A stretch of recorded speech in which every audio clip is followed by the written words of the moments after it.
it's not if, it's when, right? If you really want to join with a company or work with someone, you will do it. It may not happen, the next month, but this is such an important decision that you should put all your time and effort in doing that. I'm Amy Jo Martin. Welcome to the Why Not Now show.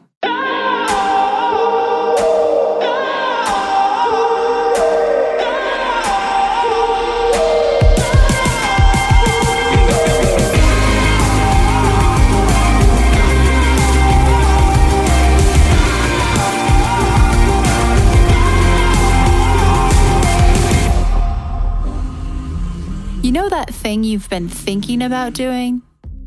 Yeah, that one. Why not now? Have you ever actually taken the time to ask yourself, what's stopping me? Let's talk it through. This is your chance to give that idea the attention it deserves and take action. Each episode, I have a chat with a fascinating person, from entrepreneurs to athletes, celebrities, my parents, rocket scientists, and all walks of life. We talk through a critical time when they've asked themselves, why not now? We dissect that day or even that moment, step by step. Just let go.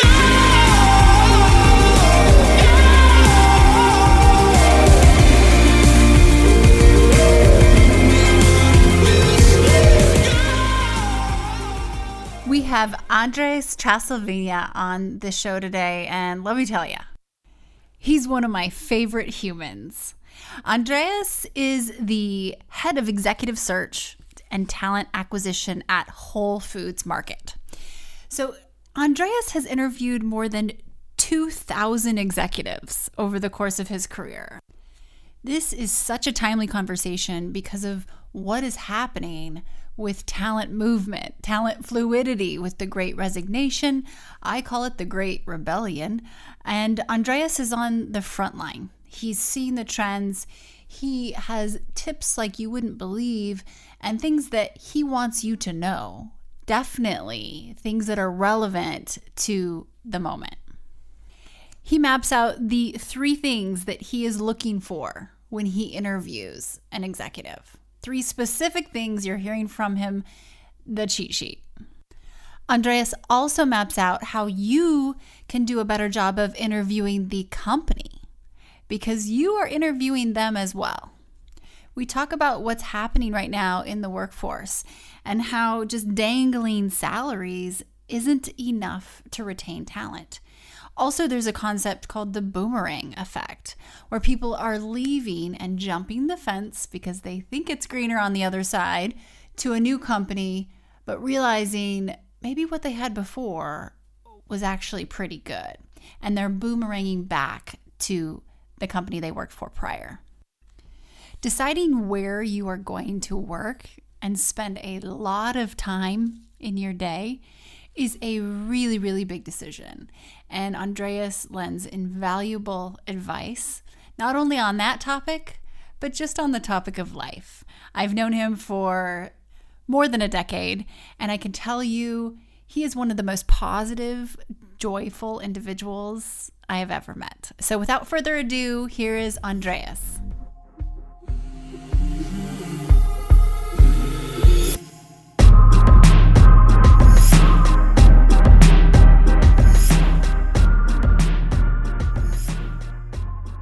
Andres, welcome to the Why Not Now show. This is so exciting because you are a near and dear friend, and we get to dive in to your why not now mentality. Can you tell me about a time when you had a big decision to make and you had to ask yourself, why not now? Thank you so much, Amy. So honored to be here. And yeah, I think this ties a little bit into my journey. And I'll tell you, I grew up in Bogota, Colombia. That's where my accent is from. Land of the emeralds, flowers, beautiful oceans, mountains. Very proud of Colombia, as you can tell. But in a society where the gap is so big between the higher social class and the lower social class, as a kid, I grew up thinking that success was more around having material things, right? Because that's what you saw on TV and that's what you saw on your friends' parents. So I wanted to have all of those things: a house, a car, a suit. And fast forward, back in the day, I grew up in the 80s, and in the 90s, my mom was an undercover prosecutor. As you can imagine, those times were difficult, and I made the decision to come to the States to do an exchange program. At the time, I played tennis, so my dream was to become a professional tennis player and to come here and enroll in a university. My sister at the time went to Germany because times were difficult in Colombia. And I'm proud to say that it's a very different country now. And I invite everyone to go and visit. It's such a fun trip. But I came here and, fast forward college, fast forward after college, I started working and joined with a consulting company. I ended up, flying all over the world just as you did, back in the day, and started to really love what I was doing. And yes, I bought a car, and I bought a house, and I bought a lawnmower, and I bought a snow blower. I was in Omaha, Nebraska. And one day I came home and I was alone, right? I became really good friends with my clients. I was really good friends with the clients that I was consulting with, but I had this empty feeling in my heart because I was getting far away from my family, from my friends. I was living this life where I was on an airplane all this time, and I was looking forward to getting into a very nice hotel, and my joy was around something that was not driving me to find a purpose. So I ended up in a place called Whole Foods Market one day as I was doing groceries in 2004 back in Omaha, Nebraska. That was the first Whole Foods Market they opened there. And I walked into that store and I saw the people and I saw the happiness of these baristas and the cashiers. And I smelled the food. I saw the beautiful store, and it brought memories to me because food has always been really important to my life. And as I grew up as a kid, my mom was always, making delicious food. But the whole concept of Whole Foods Market was just mind blowing. It was like Disney World for foodies, and I felt the need to connect to that happiness. Right? I wanted to understand why those team members were so joyful, right? And then I started to study positive psychology, right? I started to read about positive psychology, and I stumbled into a book by Chip Conley, who you know. And in the book, I was listening to the book during a bike ride, and he did an interview with John Mackey, Whole Foods Market CEO and founder. And I made it a point then to join Whole Foods Market. That was my goal, right? Mm-hmm. I remember I was working with a Latin American grocery store back then, and I would go and consult and speak about Whole Foods Market and the leadership philosophy and the leaders, and just I knew a lot about Whole Foods Market because I wanted so bad to be a part of the company. Anyway, fast forward in 2010, my wife and I were going through some difficult times after having a hard time trying to sell our house. The market crashed in 2008. And obviously, as I was trying to discover my purpose, we had also tried to start a family, and we lost our kid. And we had announced this to the world because it was far the time. But all of that came to this moment in 2010, when I said, we have to do it. Like, why not now, right? Why not take a fetal blade and move to Austin, Texas? Obviously, I don't have a job. You need to quit your professorship, tenure job at the university. But let's do it, because if it's not now, it's never. And the rest is history. We moved to Austin, and 4 years later, I found my calling at Whole Foods. But it was a journey, right? It was a journey that made us both take the decision of coming to Austin in 2010. It's interesting how the timeline too of walking into that first store in Omaha and then having the experience and having it build And you said, if it's not now, it's never. To take a leap of faith like that and then no, I will land there one way, shape, or form. And now, can you share what you do at Whole Foods Market? Yes, yes. So in 2004, I was hired as the first corporate recruiter. I've been a recruiter for all my life. I don't want to give the years, so I don't want to give up my age. I'll tell you later. So I started as the first corporate recruiter, and we built the function. And fast forward today, I lead the executive recruiting function. So I love the craft of recruiting, and knowing the business really well and working with our leaders is such a pleasure, and something that I enjoy a lot is interviewing. I've done more than a couple thousand leadership level interviews, and I just love it because every time you interview someone, it's like you read a book, and everybody has a perspective, experience, and I just can't get enough of it. And it's kind of the passion of my life. For those listening, I mean, just imagine that, process that for a moment. So more than 2,000 interviews with leaders. Imagine the data in your brain and just the stories. And I love how you say it's like reading a book every time you speak to someone. That just goes to show the heart that you have for people. And we've now known each other for nearly a decade. And that's how we originally connected, was that love for people. Let's talk about the scene right now. You know, and not to sound, cliche and throw out buzz terms, but the Great Resignation, whatever you want to call it, there's a lot of change, and change that we haven't seen before, and fluidity with talent and opportunities and dynamics that are new to this equation, probably, that I know we've talked about one-on-one, but how would you describe the current state of what you do, of careers and recruiting, and especially at the level that you're at?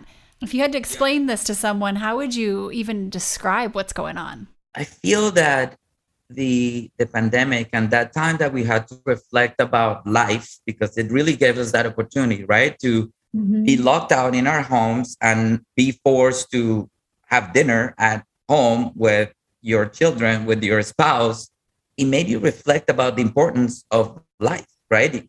And yes, people who have lost loved ones. I know people who have lost loved ones throughout this pandemic, and it just makes you realize the importance of what really matters in life, right? So work is always going to be there, and that's a constant. But what we realize now, and what I think people are realizing, is that they want happiness, they want connection with a higher purpose, they want meaning in the work that they do, right? And I think the adversity that this whole thing is bringing to people, and people that are seeking career changes, it's good, because ultimately people are looking to join with those companies or start their own companies so they can find happiness, so they can find a way to spend more time with their loved ones. And so they come home, or they stay at home working, because now you can work from home.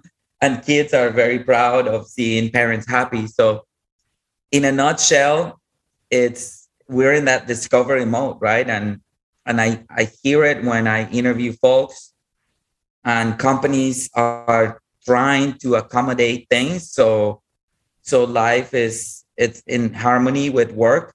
Some companies are doing more creative things than others. But at the end of the day, I think it's good, and we'll see happier people as a result of all of this, right?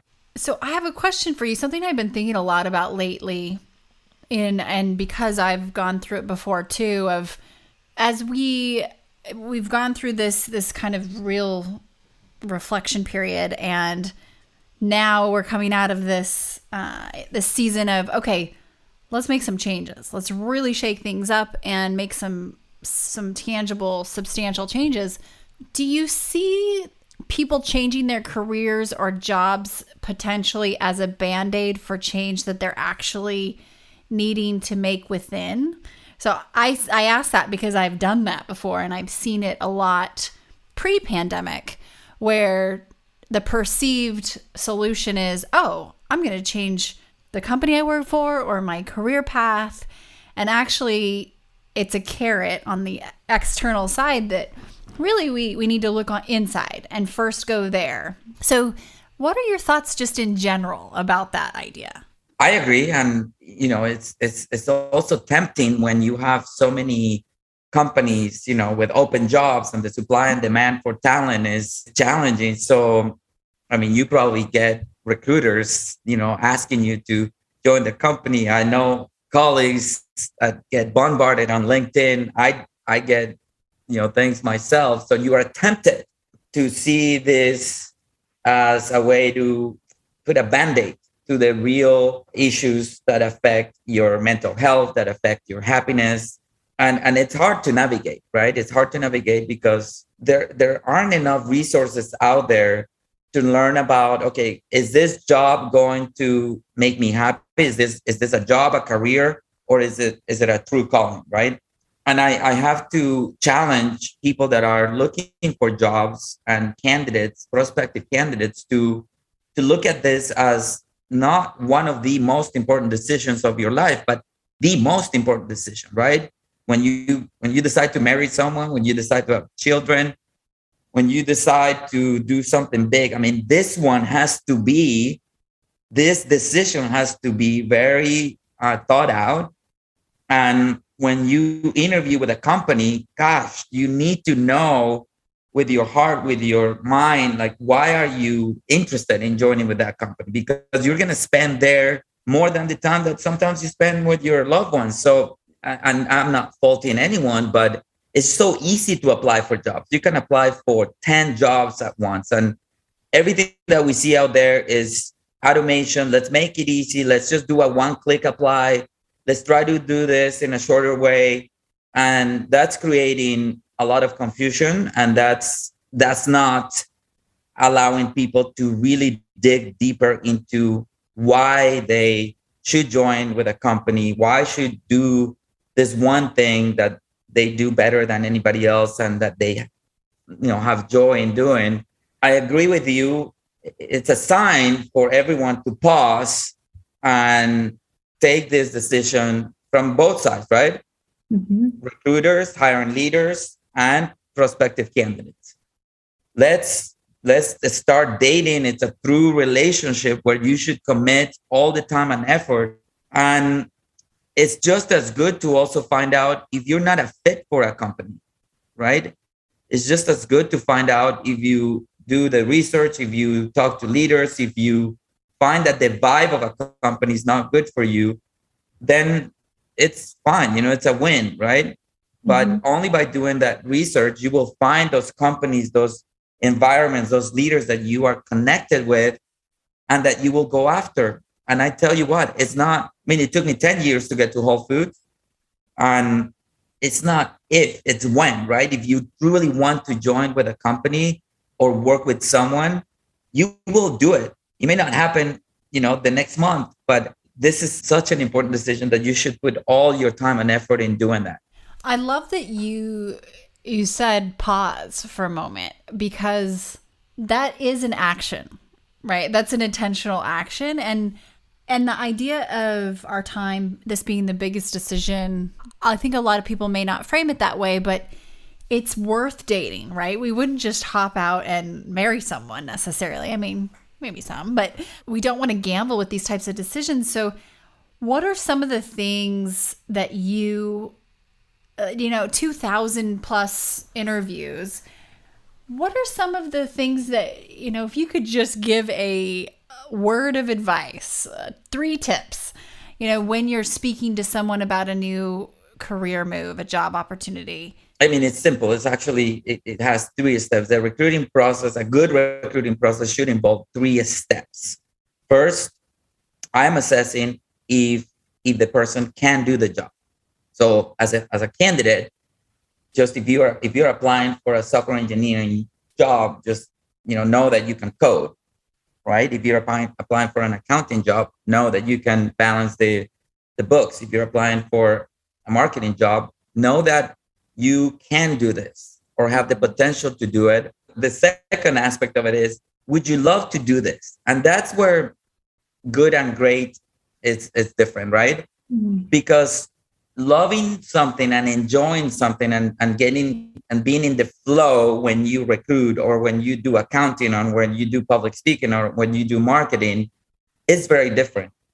I could crunch numbers, I could do project management, but I don't enjoy that without people. You see, I love the connecting people with careers. I love talking to people. It gives me joy, right? Helping somebody find their calling. So don't stop and I can do that, but go and do the exercise of would I flow in this type of job, right? And flowing, as you know, in the positive psychology books, Mihaly Csikszentmihalyi, rest in peace too, just says, do a list of the things that you enjoy and do a list of the things that you don't enjoy, right? If it's running at the treadmill and you don't enjoy it, then maybe that's not something that you should do. So being in flow with that thing that you do and asking yourself, can I do this better than anybody else? Would I be the best at doing this one thing? And would I enjoy it, right? Because that provides the focus that on this side and hiring leaders and recruiters are expecting to hear. It's not good to try to be good at everything. And on resumes, try to list every single bullet point thinking that something will stick. No, be very focused about, if I want to be a program manager, I need to focus my resume, my language, and everything that I do in being the best program manager. Same as with software engineering. In leadership, if you're applying for a leadership role, there are two things. Vision. Can you translate a vision of a company? Can you come up with a vision? Because leaders are expected to do that. And the second one is, can I inspire someone? Right? You know many leaders, Amy. You've interviewed so many leaders and have connections with them, and you see that in common, right? They can inspire people. Some of them have a different way of doing it. Some of them are more like Mark Cuban, outspoken, and some of them are more introvert, and they do it through emails like Tony did back in the day. So inspiring and having a vision and knowing how to translate that vision in a leadership role, focus on those things, because the tactical things, you'll have teams doing that for you. But the third thing is, can we work together? So can you do the job? Would you love to do the job? Can we work together? So that is an opportunity for you to assess if you will enjoy working with the folks that are part of the team, are part of the company. And it's also, can I learn from those individuals? It's not, would I enjoy, going out and, having a glass of wine with Amy? And that's not it, right? Sometimes teams complement one another, and it's okay not to share the same, likes and it's okay not to have the same hobbies, because it's about coming together as a team, complementing one another. But overall, you should be driven by the same higher purpose, by the same core values, right? So it's an exercise that takes some hard work.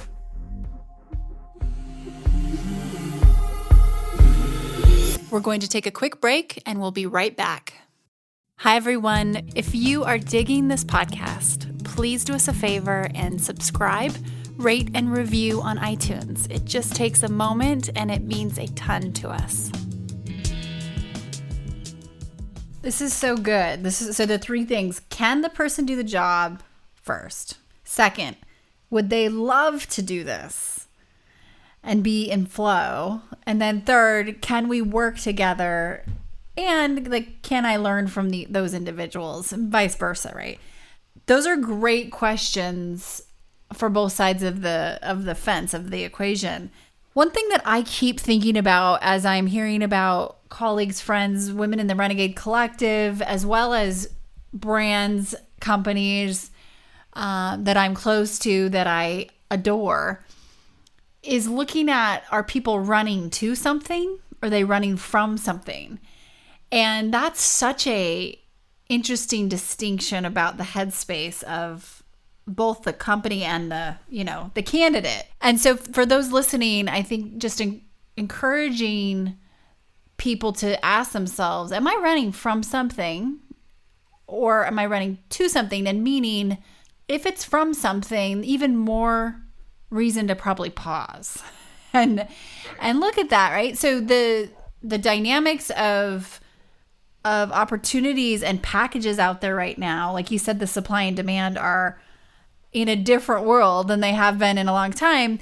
So what are your thoughts around, those leaders who are trying to really retain talent, but maybe they just can't compete from a compensation package standpoint? What are your thoughts? So remember back in the day when I was chasing, cars and salaries and first class tickets on airplanes, I stumbled into this book called Stumbling into Happiness from Dan Gilbert. Dan Gilbert did a study of the salary or the income that a person needs to be happy. And I think that you need to have shelter, you need to have the basic needs, you need to have food, right? That's a threshold that you need to have.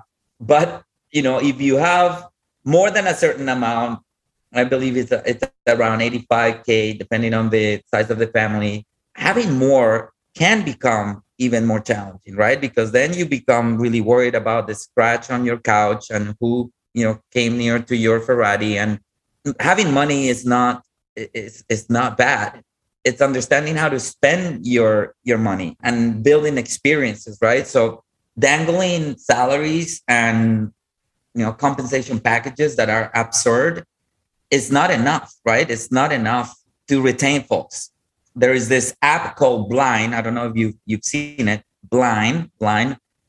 It's an app where people within companies, mostly in fan companies, Amazon, Facebook, Google, some of the up and coming startup companies, shared stories and help each other. But the rule is that you have to share your total compensation, right? And you share tips on interviewing, you share tips on, company culture. Sometimes when you see the total compensation here for some of the not senior level jobs, but junior level jobs, it's sort of like surprising. But the lesson here is to look at the stories of some of these folks. They're miserable. They're running towards something else because they're almost in a prison, right? Because they're working so much and they have leaders who don't care about them as a person. They're treating them as numbers. They're getting paid so much, but it's such a theme in some of these jobs, and they're looking for caring leaders. They're looking for leaders that offer that space where you can grow as a person. And I believe investment in folks doesn't cost anything. So the things that will retain someone at a company are things that are free. They will cost time. But if you think about the best people or leaders that these are the things that come from the heart. Asking somebody, how is your family? How is your daughter? That trip that you took overseas, how was it? Let's talk about, the meeting, and you seem very disengaged. What happened? But caring is such an attribute, and loving your company, loving your people. And I can tell you that is the key to retaining folks. That is the key to getting people engaged and getting people together to follow a mission, accomplish a goal. So now the gap between the salary and what you need to be well, has to be there. The gap can be too abrupt, but it's got to include both. This is interesting because I have a two-part follow-up question. First, that boomerang effect, where as we continue down this road, even this year in 2022, we'll probably start to see it more and more, where people are chasing something, a carrot that maybe they don't even like carrots, but maybe it's a comp package. But the culture is so much of a turnoff that they they realize, oh, I've made the wrong decision. I want to go back. The grass is not greener, even though the green might be larger over there. So do you anticipate seeing more of this boomerang effect within corporate, at least, where those healthy cultures, and I shouldn't necessarily use that term because there are no perfect situations, but the cultures that care about people, that have a heart more so than those that don't, are actually able to get some of that talent back if they choose to accept them?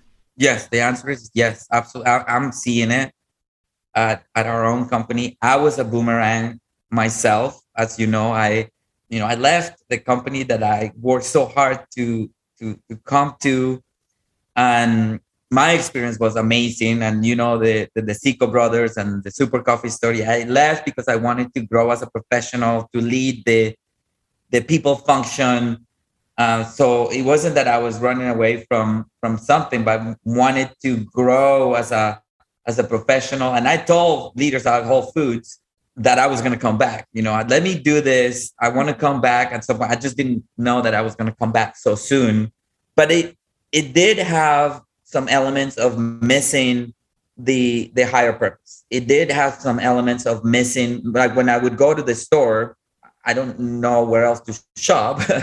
I felt like I was part of the culture, and not being at the store, not being a part of Whole Foods, just felt wrong, And there was one time that my mom told me, she walked into a Whole Foods market and she said that she was sad because she knew I loved the company so much, and she was at Whole Foods and she was sad. And I don't want to make mom sad, right? And there were so many things that involved me deciding to come back, but it had a lot to do with the people, with the mission, with the purpose, with my purpose. So the purpose of Whole Foods is one thing, nourishing people at the planet, right? But my purpose is also found when I can be attached to something that I can find meaning in the work that I do, meaning in working with teammates that are like-minded,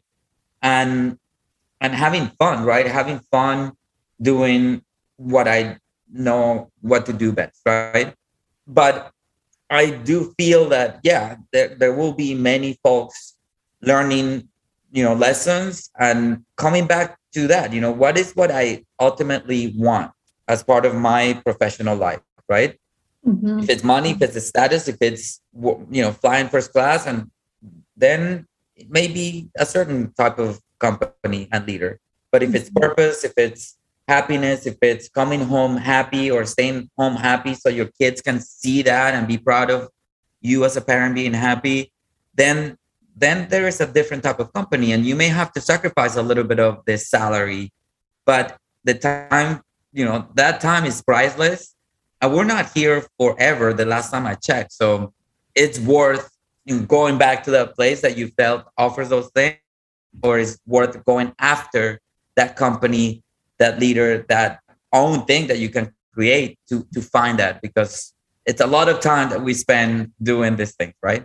Oh, I look at the phases of and the waves and trickle effect of kind of meta of what's happening right now, and it'll be so fascinating to see. Another area I keep thinking about, especially as you are, you're in charge of recruiting that executive level, so these leaders.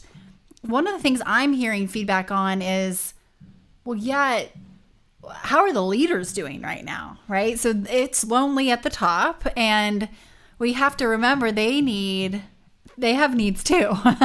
And so they're constantly, thinking about their teams.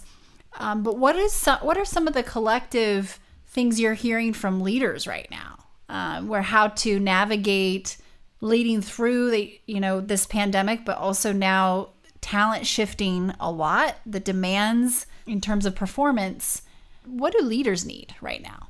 Yeah, no, that is, sometimes leaders are lonely, right? They need to be the buffer. They need to protect their teams. They need to be the strength of a whole department, of a whole team. So let's be honest. I mean, no one had the handbook for leading during these times, Mhm. and we're learning how to lead at a time when things are very challenging, when people are being more vulnerable, when you have to really make an effort to be a servant leader, to truly be there for your folks. And leaders also need to have grace and know that they're not alone. This is not something that they need to carry on their shoulders.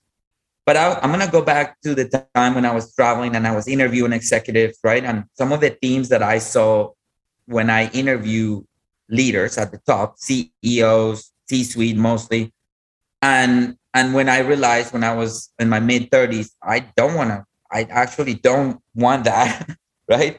Because the themes were too consistent. There was a question that we asked on this 2 hour, sometimes 6 hour interview at the end when people were really like guard down, like, knowing what you know now, would you do something differently? And the answers that I've heard were astounding. Like, sometimes people just come, saying, I would have gone into law. I would have married, my sweetheart at college. I would have taken my daughter into that trip. I would. And challenges with health, challenges with the relationships, and challenges with bad investments, right? Yet they are the leaders of these amazing companies, and these were the leaders that I was looking up to. And I'm not saying that there were not exceptions. I know, and I interviewed some amazing leaders that had amazing families that didn't have any of these challenges. But it takes an effort. It takes an effort to be successful and to be happy, right? So leaders today, need to understand that it's not about just performance metrics. And Einstein said that, quote, not everything that counts can be measured, and not everything that can be measured counts, right? Love that quote. Yep. So listening to the intangibles, these KPIs is the goals and all of that. That's very easy, and people already know how to do this, and leaders know how to, operate the manual on this. But the intangibles, those are the KPIs. And I love the KPI that you use with the renegades, with the KPI of joy. Let's start measuring that, just as Bhutan has started to measure happiness as their gross happiness product. Like, let's challenge leadership and companies and people to start measuring what matters. Is it harder? Of course it is. Is it worth it? I think so. This is I think that's an area that is really becoming apparent, and it kind of ties back to the point about that boomerang effect, right? Like, the joy is a KPI. Sometimes it takes a while to be able to measure that KPI, and by the time you actually do, you may realize, oh, I want to go back to something, or I want to make a shift. It's not necessarily something that you can keep your finger on every single day. Sometimes it takes a while for that metric to come through. So if we were to look at, the interviewing situation, what's the most common misstep that you see in terms of, one thing you wish everybody just knew not to do or not to ask, but while interviewing, what's that most common thing that you see people do? Yeah, I think self-awareness is the one thing that will help people become better interviewers. It's about knowing your strengths, but also it's about knowing your areas of improvement, right? And it's okay. We're not machines, right? We can't be all great at everything.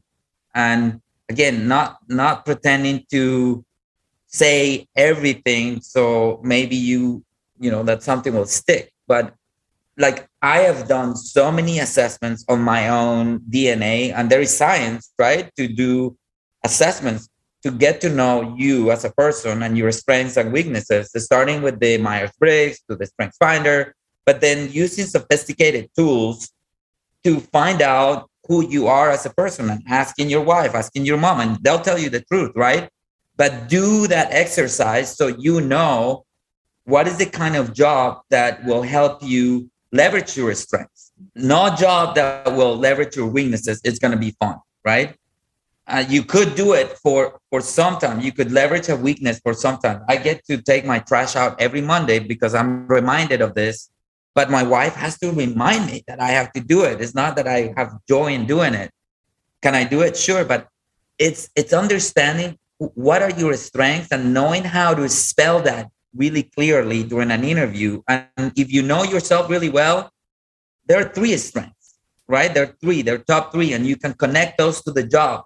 But at the same time, you are a human being and you're vulnerable, and you can say these are the areas of improvements. This is where I need help, right? That just goes along so well during an interview process, and leaders connect with humans.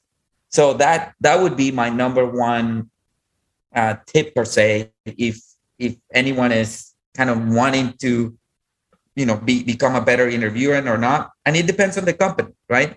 Maybe some companies are expecting for you to say, what are your areas of opportunity? And they're wanting you to say, well, I'm too perfect. I work too hard, or I call that BS. Gotcha. Interesting. I think too, the days of using exhaustion as a badge of honor are they're starting to be limited, right? Like those days are over, soon will be over. Let's go back to 2004, and you're in Omaha, and you have this moment of it's a brewing moment of why not now, and then obviously it fast forward and it hit you again in 2010. But in 2004, if you could go back and say something to yourself when you walked into that Whole Foods market, yeah, and you smelled the amazing food and Disneyland for a foodie, as you said, what would you say to yourself? Don't take this too seriously. Don't take work too seriously, and enjoy the moment, and things are gonna be okay, right? And my dad, who still is alive and who is one of those heroes that I admire the most, had a quote, and he said, in life you have to, in Spanish it's poco a poco se anda lejos. It's like little by little you will go far. And I never listened to that. My dad has always been very calm. He's a chess player, and he used to try to make me play chess. And me, I'm not, like, I'm the opposite of calm, right? But if I had some words of advice for me back then, is that, right? Because I think I missed some very important things in my personal life because I wanted to do better at work, right? And Paulo Coelho said, when you're 80 or 88, or when you're old, you're not going to regret the times that you missed when you didn't write that paper, or you missed that meeting, or you didn't attend to that conference, but you will regret the times that you didn't kiss your wife, or went to your daughter's graduation, or said something nice to your mom, or called your mom, right?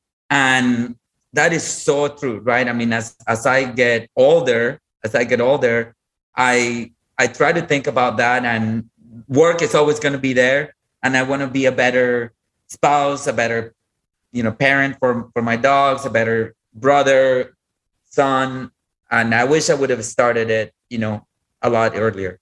I love that that wise way to kind of wrap things up. And if we can share that, I love how you shared that, because you might be able to offer that knowledge to someone right now who can apply it even sooner, right? So that's so cool. Yeah, and also select the relationships and the people that you spend your time with, right? And I have been very fortunate to be surrounded by amazing people. And as we wrap up, Amy, I have to tell you that as I was discovering, my purpose, I stumbled into, right, delivering happiness and how to create a culture of happiness through Zappos. And you and I knew Tony, and that's how I met you back in 2010. And I started to follow you, and you offered a human side of understanding what you did, not just by offering your heart, but the knowledge and the know-how. And I became a student of your philosophy without knowing you well, but it was so easy to learn from you. And it's so amazing that you're here in Austin, and that I get the chance to call you a friend, that see you in person. And you've changed my life in many ways. I know you do that for your group and for others. So thank you for always having been there. And you are such a gift for the world. Oh, you're so kind. You're so kind to say that. And I echo your sentiment. I really do. And this has been so cool to have a deeper friendship that now that we're both in Austin and learn together and learn from each other. So thank you. Thank you for taking your time today too and sharing your wisdom. And it's so timely and valuable to hear from you and your experience. So thank you. I am so happy we did this. We are just we're just getting started.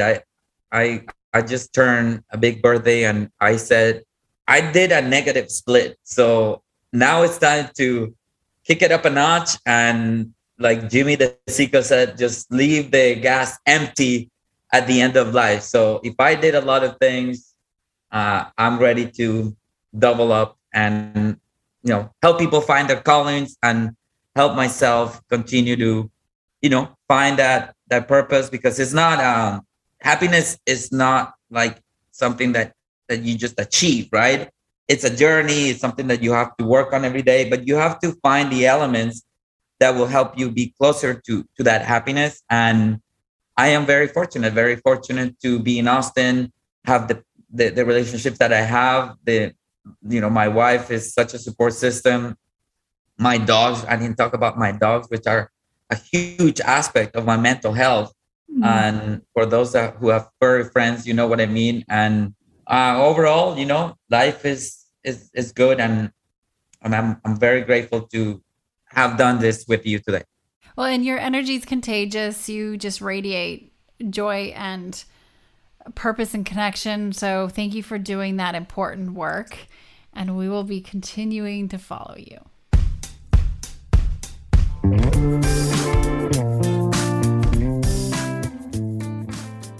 Hey everyone, thanks for listening to the show.